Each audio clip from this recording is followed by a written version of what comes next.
Okay, we got everybody. Great. Thank you for sticking with us through our technical difficulties here this evening. Good evening and welcome to the Riverside Fire Information Update. My name is Michelle Fiddler. I'm a Public Information Officer with the Southwest Area Incident Management Team. We have several members of our team here tonight to give you an update on the current fire situation.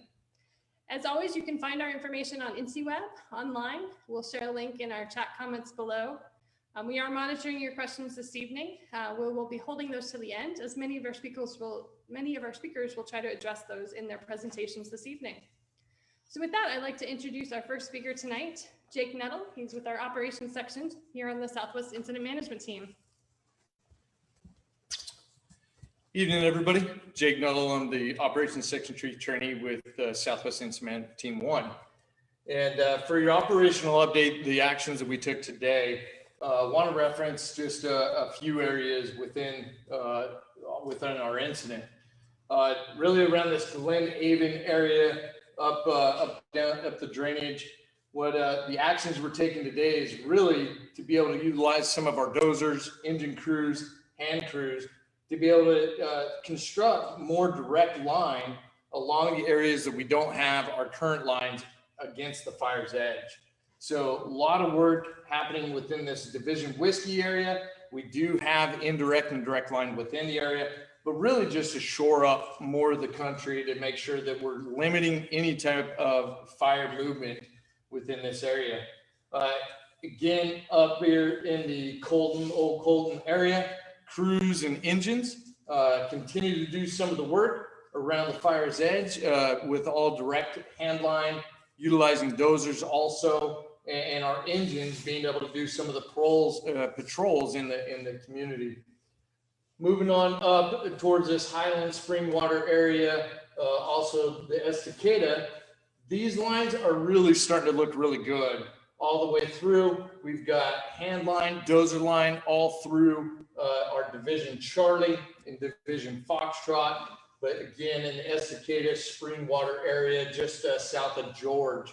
So these lines are looking really good. We're going to continue to patrol, mop up, and get those fire edges really good and clean, so we can feel like here in the near opportunity to be able to just have a few people monitoring the status of those the fire's edge.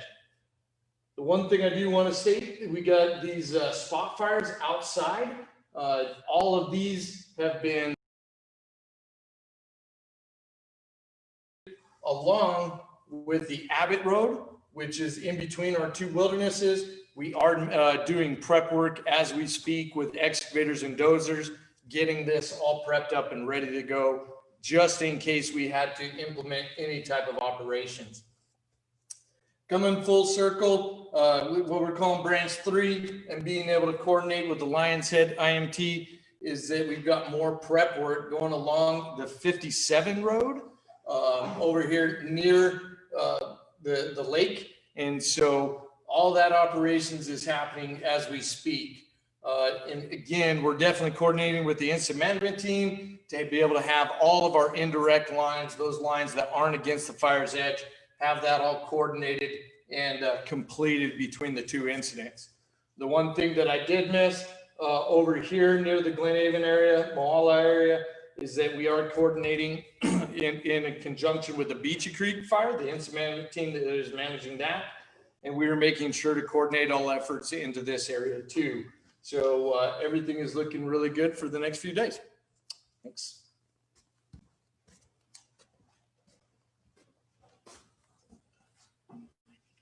Hi there, my name is Christian Cassell. I'm an incident meteorologist for the Riverside Fire. I kind of serve two main purposes when I come and work for Southwest or any other incident management team.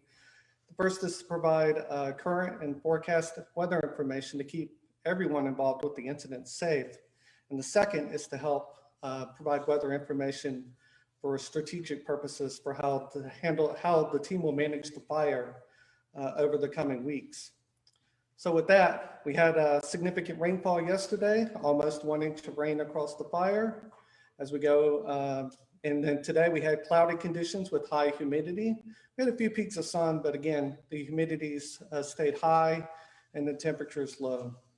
As we go into tonight, we'll see some fog. Any smoke that's out there could be trapped under an inversion, so there could be some patchy smoke. So you may smell just a little bit, but otherwise we're not expecting the issues that we saw last week. So that's the most important thing to note there. And then as we go into the next few days, very seasonal weather, very fall-like, early fall-like, temperatures only in the 60s to lower 70s. Humidities above 40%, good recoveries at night. Those are all things we want to see. And as we go into midweek, we will see a weather system approach, and our weather looks to be unsettled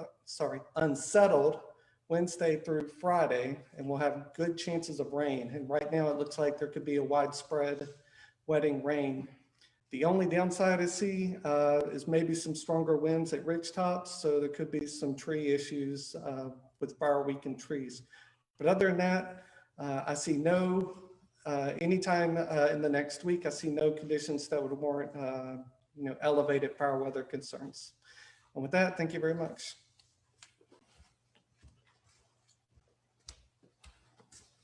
Good evening, Stuart Turner, Fire Behavior Analyst. I'm the Fire Behavior Analyst for the team and the Riverside Fire. As a Fire Behavior Analyst, I try to predict what the fire is going to do, where it's going to go, and how fast it's going to get there.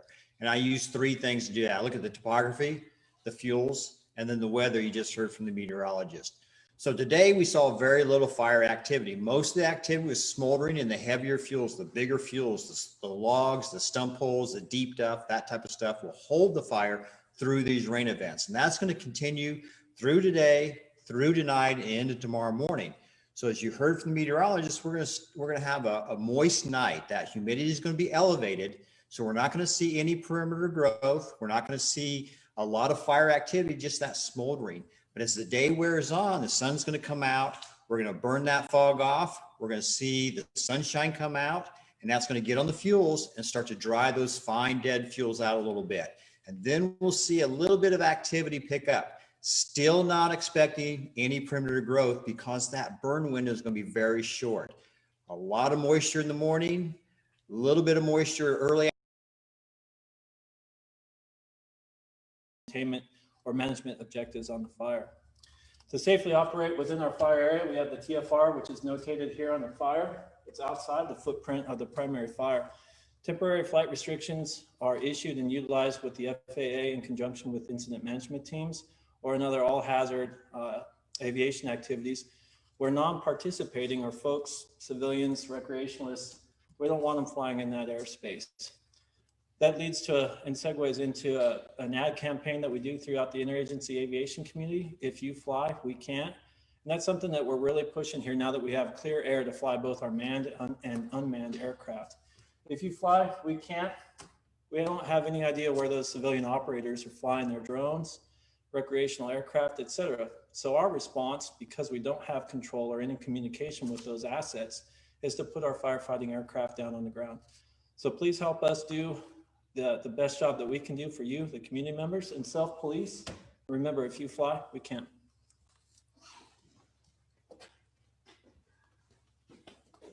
Thanks, Sean. To wrap us up this evening, I'd like to introduce our incident commander for the Southwest Area Incident Management Team, Alan Sinclair. Good evening, everybody. Alan Sinclair with Southwest Area Incident Management Team number 1. I'd like to just reaffirm what Sean said about the drones and what that does to air operations. And especially if we had the need to extract our injured firefighter by air, think about what that would do if a drone was in the air and disrupted that mission. Our aircraft is important when we use it, and we want to make sure that we have it available when we need it. So please keep any personal drones on the ground. We continue to be the #1 incident in the region and continue to get resources in. I believe we're about 720 personnel strong as of this evening, and I believe we've got more coming tomorrow. So we're still advocating for resources. We're getting what we need. The weather's given us a little bit of a reprieve. Good work's getting done out there. The lines around the communities are getting secure, and everybody have a good evening. Thank you.